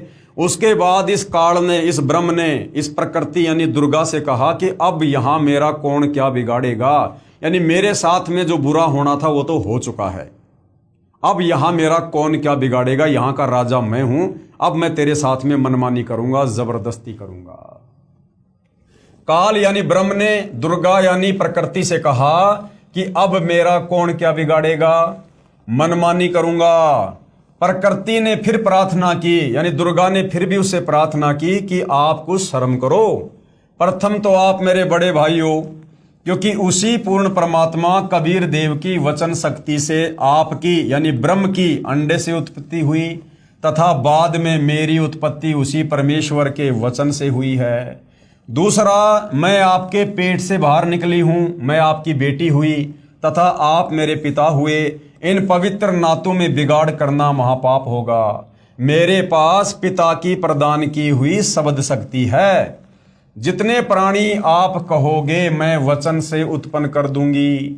ज्योति निरंजन ने यानी काल ने दुर्गा की एक भी प्रार्थना नहीं सुनी तथा कहा कि मुझे जो सजा मिलनी थी मिल गई, मुझे सतलोक से निष्कासित कर दिया है, अब मनमानी करूंगा। ये कहकर काल पुरुष यानी क्षर पुरुष ने प्रकृति के साथ जबरदस्ती शादी की तथा 3 पुत्रों की उत्पत्ति की। कौन है वो 3 पुत्र?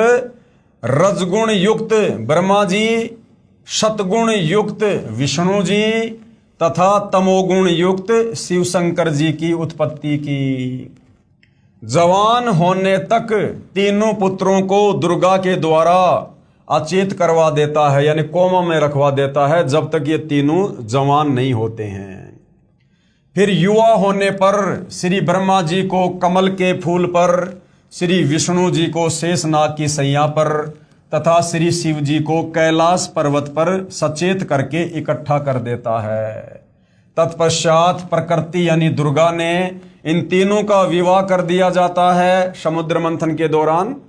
काल ब्रह्म के आदेश से प्रकृति देवी ने तीनों एक ब्रह्मांड में 3 लोकों स्वर्गलोक, पृथ्वीलोक तथा पाताल लोक में एक एक विभाग के मंत्री यानी प्रभु नियुक्त कर देता है।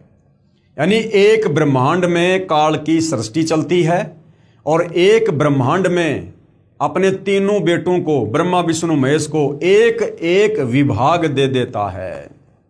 3 लोकों में पृथ्वीलोक, पाताल लोक, स्वर्गलोक ब्रह्मा विष्णु महेश को दे दिए जाते हैं और तीनों को इन तीनों लोकों में एक एक डिपार्टमेंट का अधिकारी बना दिया जाता है।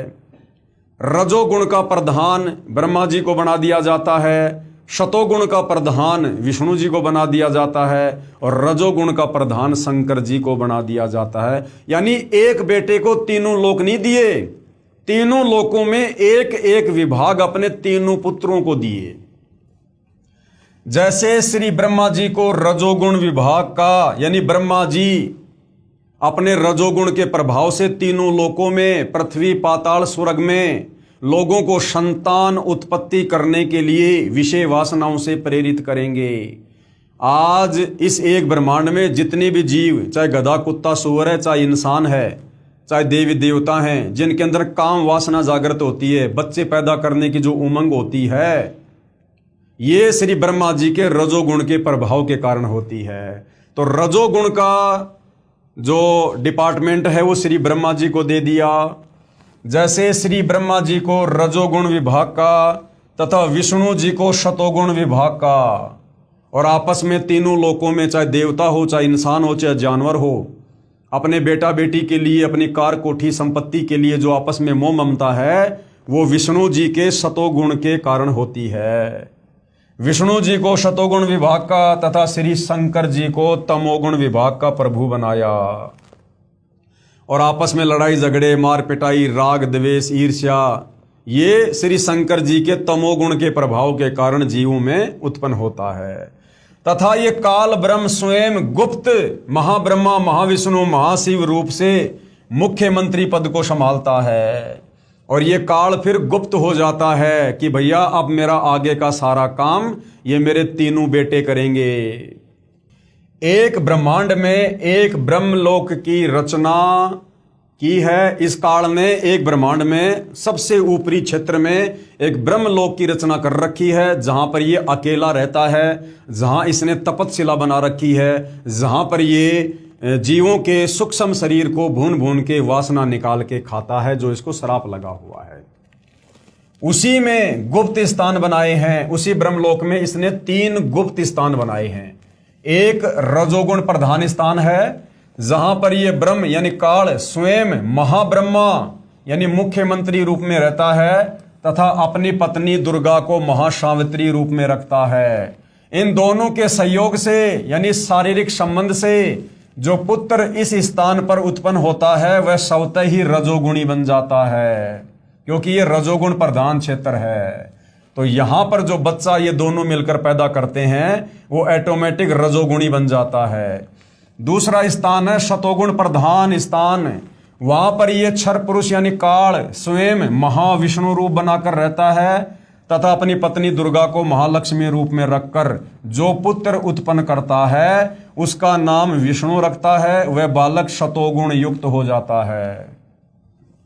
तथा तीसरा, इसी काल ने वहीं पर एक तमोगुण प्रधान क्षेत्र बनाया है। उसमें यह स्वयं सदाशिव रूप बनाकर रहता है, महाशिव रूप बनाकर रहता है, तथा अपनी पत्नी दुर्गा को महापार्वती रूप में रखता है। इन दोनों के पति पत्नी व्यवहार से जो पुत्र उत्पन्न होता है, उसका नाम शिव रख देते हैं, शंकर जी रख देते हैं, तथा तमोगुण युक्त कर देते हैं। इसके प्रमाण के लिए देखिए पवित्र श्री शिव महापुराण विद्वेश्वर संहिता पेज नंबर 24 और 26, जिसमें ब्रह्मा, विष्णु, रुद्र तथा महेश्वर से अन्य सदाशिव है, तथा रुद्र संहिता अध्याय 6, 7, 9 पेज नंबर 100 से 105 तथा 110 पर अनुवाद करता है श्री हनुमान प्रसाद पोदार, गीता प्रेस गोरखपुर से प्रकाशित, तथा श्री मददेवी महापुराण तीसरा स्कंद अध्याय 1 से 5 पेज नंबर 114 से 123 तक, गीता प्रेस गोरखपुर से प्रकाशित। अनुवादक हैं श्री हनुमान प्रसाद पोदार, चिमनलाल गोस्वामी। अब भाई और बहनों, जो सृष्टि रचना आप जी को यहां पर बताई जा रही है, अब इस सृष्टि रचना में बताई गई ये बातें कि ये काल ब्रह्म एक ब्रह्मांड में सबसे ऊपरी क्षेत्र पर ब्रह्मलोक में रहता है, और वहां इसने 3 गुप्त स्थान बना रखे हैं। जब इसने संतान उत्पत्ति करनी होती है, तो जो 3 प्रधान क्षेत्र इसने बना रखे हैं, एक रजोगुण प्रधान क्षेत्र, दूसरा सतोगुण प्रधान क्षेत्र, तीसरा तमोगुण प्रधान क्षेत्र। जब ये काल ब्रह्म संतान उत्पत्ति करता है, तो सर्वप्रथम ये रजोगुण प्रधान क्षेत्र में जाता है। वहां पर ये महा ब्रह्मा रूप धारण करता है, और अपनी पत्नी दुर्गा को मां सावित्री रूप में रखता है, और पति पत्नी व्यवहार करके जो संतान ये उत्पन्न करते हैं, उससे एक रजोगुणी पुत्र उत्पन्न होता है, जिसका नाम ये ब्रह्मा रखते हैं। इसी प्रकार शतोगुण प्रधान क्षेत्र में जाकर ये जो बच्चा उत्पन्न करते हैं, वो शतोगुणी हो जाता है, और तमोगुणी प्रधान क्षेत्र में जाकर जो ये संतान उत्पत्ति करते हैं वो तमोगुणी हो जाता है। यानी ब्रह्मा विष्णु महेश की इस प्रकार से उत्पत्ति होती है। तो ब्रह्मा विष्णु महेश से न्यारा रहता है ये उन प्रधान क्षेत्रों में, जिसको हमारे शास्त्रों में सदाशिव भी कहा है, महाशिव भी कहा है। अब इसका प्रमाण हमारे हिंदू धर्म ग्रंथों में कहाँ है? इसके लिए भाई और बहनों छोटा सा सत्संग परम पूज्य परमेश्वर सतगुरु रामपाल जी के मुख कमल से सुनिएगा। एक बार श्री ब्रह्मा जी और श्री विष्णु जी का आपस में झगड़ा हो गया, युद्ध हो गया। किस बात पे? ब्रह्मा जी कहता मैं तेरा पिता, विष्णु जी कहता मैं तेरा बाप। लट्ठम लट्ठा युद्ध हो गया शुरू। तो इस काल ने, इनके पिता ने, जो कहता मैं इनसे अलग रहता हूं, ये गुप्त रहता है, इसने ऊपर से एक स्तंभ छोड़ दिया, पिलर, लिंग पिलर का सफेद, इनके दोनों के बीच में खड़ा कर दिया एकदम, और बहुत लंबा चौड़ा, ऊपर तक लंबाई बहुत ज्यादा उसकी। इन्हें युद्ध बंद कर दिया, उसका और छोर खोजन में लग गए। फिर ये स्वयं आ गया अपने पुत्र शिव का रूप धारण करके, शिव रूप में। फिर इनको ज्ञान देने लगा। तो क्या बताता देखिएगा, ये शिव पुराण विद्वेश्वर संहिता और संक्षिप्त शिव पुराण 24 पृष्ठ पर ये देखिएगा। इनका बीच में जो स्तंभ खड़ा किया उसने, ये चित्र बना रखा है ब्रह्मा और विष्णु जी के बीच।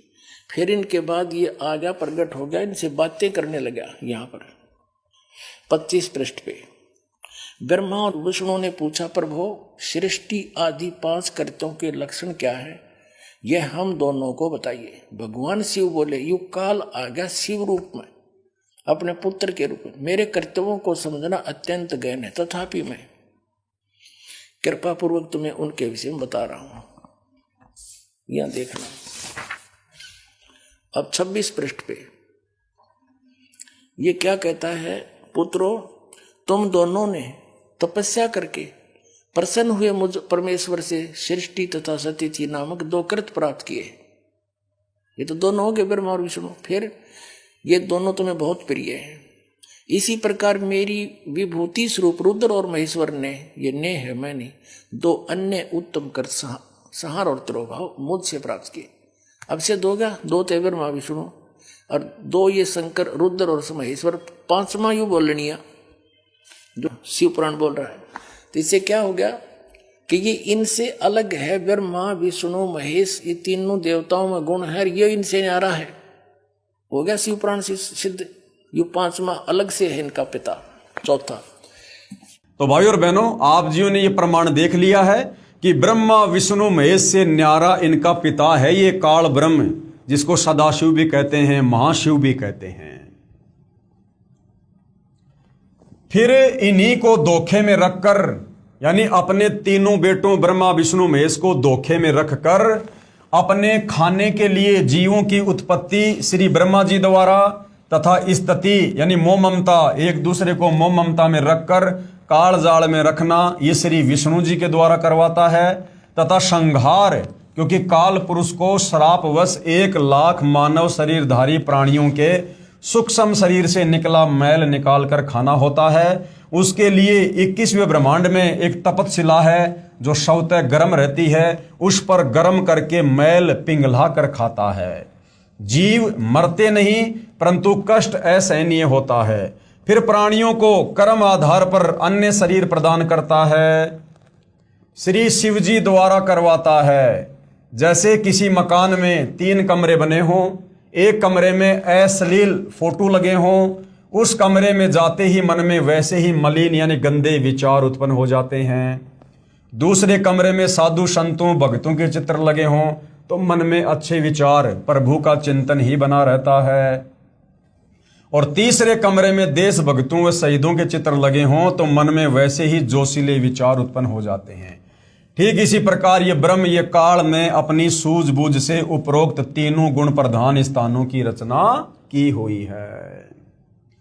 अब ये तीनों गुण क्या हैं भाई और बहनों? रजगुण क्या है, सतगुण क्या है और ये तम गुण क्या है?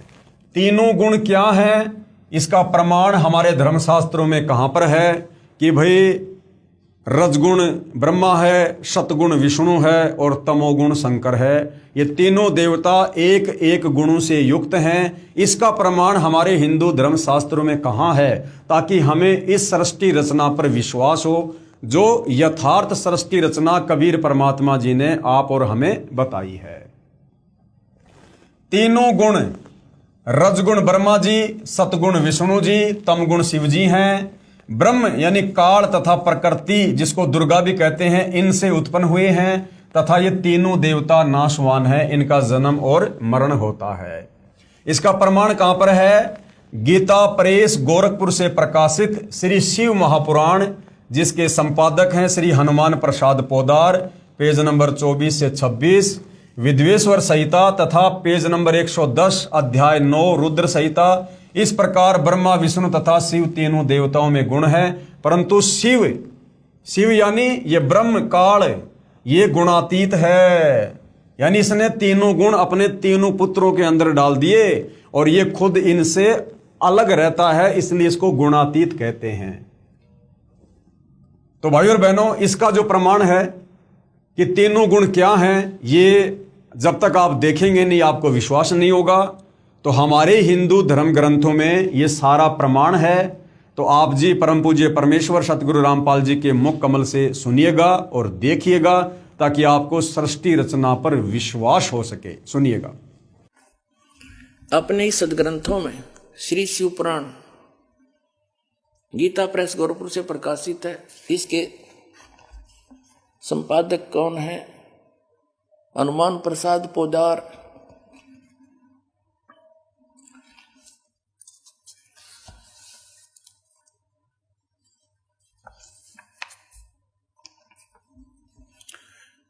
ये संक्षिप्त शिवपुराण रुद्र संहिता और संक्षिप्त शिवपुराण 110 पृष्ठ पर हम पढ़ रहे हैं। गीता प्रेस गोरखपुर से प्रकाशित मोटा टाइप। इस प्रकार ब्रह्मा विष्णु और रुद्र इन तीन देवताओं में गुण हैं, यानी रजगुण ब्रह्मा, सतगुण विष्णु, तमगुण शिव। परंतु शिव गुणातीत माने गए हैं। वो शिव कौन है, ये इनका पिता है। ये वास्तविक रूप में नहीं आता, किसी कभी ब्रह्मा के रूप में आ जाता, कहीं विष्णु के रूप में। शिव पुराण में ये शिव के रूप में आया, जिस कारण से इसकी महिमा अलग से बनाई। अब इस कंसेप्ट को और क्लियर करते हैं कि इनसे अलग है उनका पिता। उसके बाद भाइयों और बहनों, दूसरा प्रमाण गीता प्रेस गोरखपुर से प्रकाशित श्रीमद देवी भागवत पुराण, जिसके संपादक है श्री हनुमान प्रसाद पोदार, चिमनलाल गोस्वामी। इसका तीसरा स्कंद है, अध्याय 5 है, पेज नंबर 123 है। इसमें भगवान विष्णु ने दुर्गा की स्तुति की और कहा कि मैं विष्णु, ब्रह्मा तथा शंकर तुम्हारी कृपा से विद्यमान हैं, कि हम तो आप दुर्गा माता की कृपा से विद्यमान हैं तीनों देवता। हमारा तो आविर्भाव यानी जन्म होता है तथा तिरोभाव यानी मृत्यु होती है। ब्रह्मा विष्णु महेश अपनी माता दुर्गा से कह रहे हैं कि हम तो तुम्हारे से उत्पन्न हैं और हमारा तो जन्म और मृत्यु होती है। हम नित्य यानी अविनाशी नहीं है, तुम ही नित्य हो। यानी जितना ज्ञान ब्रह्मा विष्णु महेश को है, उस आधार से वो कह रहे हैं कि तुम ही नित्य हो, अविनाशी हो, जगत जननी हो, प्रकृति और सनातनी देवी हो। तब भगवान शंकर ने कहा, यदि भगवान ब्रह्मा तथा भगवान विष्णु तुम्ही से उत्पन्न हुए हैं, तो उसके बाद उत्पन्न होने वाला मैं तमोगुणी लीला करने वाला शंकर क्या तुम्हारी संतान नहीं हुआ? अर्थात मुझे भी उत्पन्न करने वाली तुम ही हो। इस संसार की सृष्टि स्थिति संहार में तुम्हारे गुण सदा सर्वदा हैं। इन्हीं तीनों गुणों से उत्पन्न हम ब्रह्मा विष्णु तथा शंकर नियमानुसार कार्य में तत्पर रहते हैं। अब भाइयों और बहनों, इसका प्रमाण हमारे धर्मशास्त्र में है, जिसका रेफरेंस आपको यहां पर दिया गया है। गीता प्रेस गोरखपुर से प्रकाशित श्रीमद देवी भागवत पुराण, इसमें साफ साफ लिखा हुआ है, ये तीनों देवता ब्रह्मा विष्णु महेश दुर्गा को अपनी माताजी कह रहे हैं और कह रहे हैं कि हम तो तुम्हारी आज्ञा से, तुम्हारी शक्ति से ये सारा कार्य कर रहे हैं और हम नित्य नहीं है, अविनाशी नहीं है, हमारा तो जन्म और मरण होता है। तो भाइयों और बहनों, एक बार ये प्रमाण भी आप जी पूज्य गुरुदेव सतगुरु रामपाल जी के मुख कमल से सुन लीजिएगा। अब देखिएगा, श्रीमद देवी भागवत यानी देवी पुराण गीता प्रेस गोरखपुर से प्रकाशित है। ये संपादक है हनुमान प्रसाद पोदार, चिमनलाल गोस्वामी।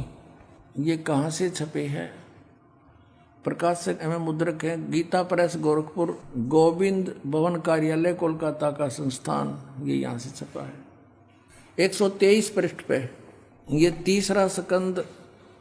यहाँ पर भगवान विष्णु अपनी माता दुर्गा की महिमा स्तुति कर रहे हैं। तुम शुद्ध स्वरूपा हो, यह सारा संसार तुम्ही से उद्भासित हो रहा है। मैं ब्रह्मा और शंकर हम सभी तुम्हारी कृपा से विद्यमान है। हमारा आविर्भाव जन्म, आविर्भाव माने जन्म, तिरोभाव माने मृत्यु हुआ करता है। केवल तुम ही नित्य हो, जगत जननी हो, प्रकृति और सनातनी देवी हो। प्रकृति दुर्गा को कहते हैं, ये स्पष्ट लिखा है।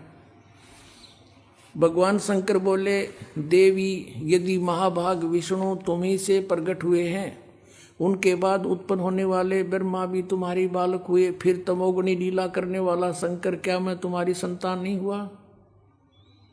अर्थात मुझे भी उत्पन्न करने वाली तुम ही हो। शिवे, संपूर्ण संसार की सृष्टि करने में तुम बड़ी चतुर हो। इस संसार की सृष्टि, स्थिति और संहार में तुम्हारे गुण सदा समर्थ हैं। उन्हीं तीनों गुणों से उत्पन्न हम ब्रह्मा, विष्णु एवं शंकर नियमानुसार कार्य में तत्पर रहते हैं। तो भाई और बहनों, ये आपने देख लिया है सारा प्रमाण, जिसमें कहा गया है कि हे मात, ब्रह्मा, मैं तथा शिव, यानी विष्णु अपनी माता की स्तुति कर रहा है दुर्गा की, और कह रहा है कि हे माता, ब्रह्मा, मैं यानी विष्णु तथा शिव तुम्हारे ही प्रभाव से जन्मवान हैं। हम नित्य नहीं है, यानी अविनाशी नहीं है, अर्थात हम अविनाशी नहीं है। फिर अन्य इंद्रादि दूसरे देवता किस प्रकार नित्य हो सकते हैं? कि माताजी, जब हम ब्रह्मा विष्णु महेश ही जन्म और मर रहे हैं, अविनाशी नहीं है, तो हमारे नीचे फिर ये 33 करोड़ देवी देवता, ये देवताओं का राजा इंद्र, फिर ये कैसे अविनाशी हो सकता है? तुम ही अविनाशी हो, प्रकृति तथा सनातनी देवी हो। पेज नंबर 11-12, अध्याय 5, श्लोक 8। यदि दया द्रमना न सदा अंबिके, कथा अहम वीत च तमोगुण कमल जय, रजोगुण संभव सुविहित किमु शतोगुण हरि। जो अभी आप जियों ने पढ़ा गुरुदेव भगवान के मुख कमल से। भगवान शंकर बोले, हे माता, यदि हमारे ऊपर आप दया युक्त हो तो मुझे तमोगुण क्यों बना दिया? और कमल से उत्पन्न ब्रह्मा को रजोगुण किस लिए बनाया? तथा विष्णु को शतोगुण क्यों बना दिया? अर्थात हम तीनों देवताओं को एक एक गुण युक्त करके हमें भयंकर रोगी क्यों बना दिया? हमें ऐसे भयंकर कार्य में क्यों लगा दिया? यदि आप वास्तव में हमारे ऊपर प्रसन्न हो तो।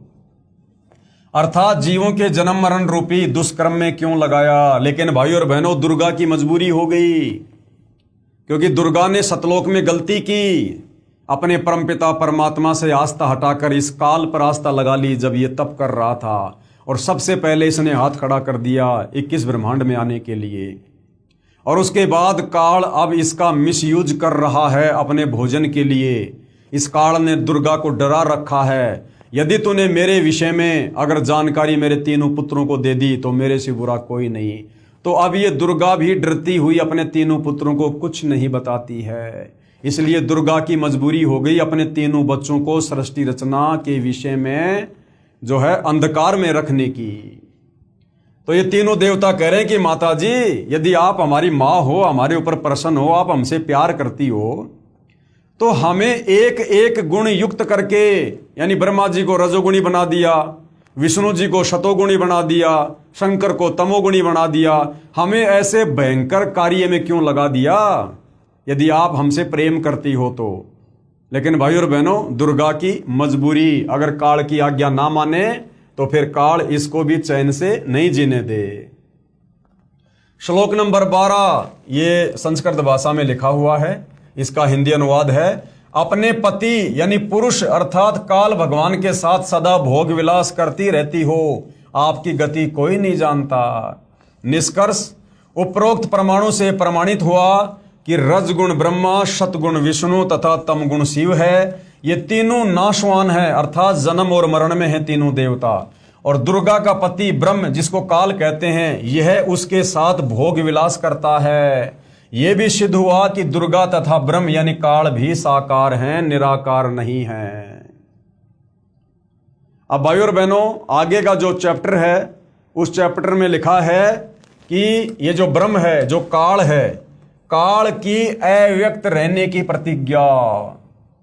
इस काल ने उसके बाद जब इसने दुर्गा के साथ में पति पत्नी व्यवहार करके अपने ऊपर के तीनों गुप्त स्थानों पर जब इसने 3 पुत्रों की उत्पत्ति कर दी, तीनों पुत्रों को एक एक गुण से युक्त कर दिया, उसके बाद भाई और बहनों इस काल ने अव्यक्त रहने की प्रतिज्ञा की।